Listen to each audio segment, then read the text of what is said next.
introduce you to some fifth graders who can teach us a thing or two about recycling. I'm Jacqueline Twegg. That story straight ahead.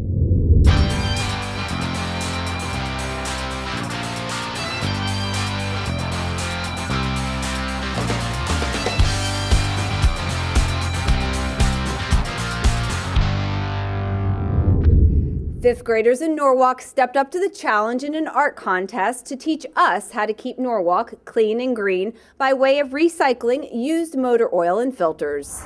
The kids were asked to put down on paper their idea of what used motor oil and filter recycling meant to them, what it would do to the environment if you recycled, what it would mean to the environment if they didn't recycle.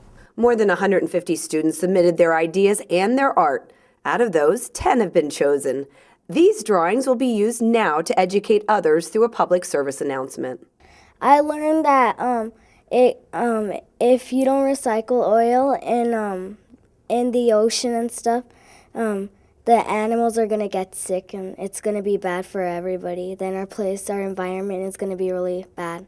Lalani, who's among the winning 10, shares with us her drawing explaining the scenario. I drew a little boy. He's getting oil from his car, and he's trying to throw it in the trash can, but another boy is telling him, "Don't do it, that's bad." So the solution is to recycle, and Vicki explains to us the best way to go about this.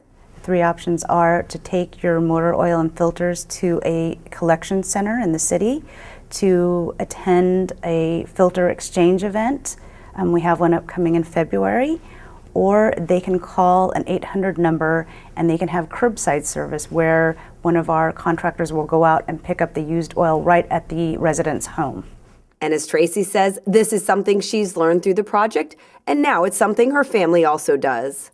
When we have oil and we don't need it anymore, we turn it into some stores that take in oil. And we want to give our residents the options of what they can do rather than throw their motor oil and filters in the gutter, down the drain, in the trash can. The hope is these 9 and 10-year-olds can inspire everyone to pay attention in the PSA that they'll be featured in. It will show every work of art along with the student's photo. It will reach not only the kids, their families, their parents, grandparents, so that everybody learns the message. The message, take care of the environment, because if we don't, well, I'll leave it to David to sum it up. Well, if we don't have an environment to stay in, it's going to affect us too. So we're not going to have such a good place. So stay tuned to Norwalk City Channel to see the public service announcement featuring these kids who care about the environment. In Norwalk, I'm Jacqueline Twegg. Now you know.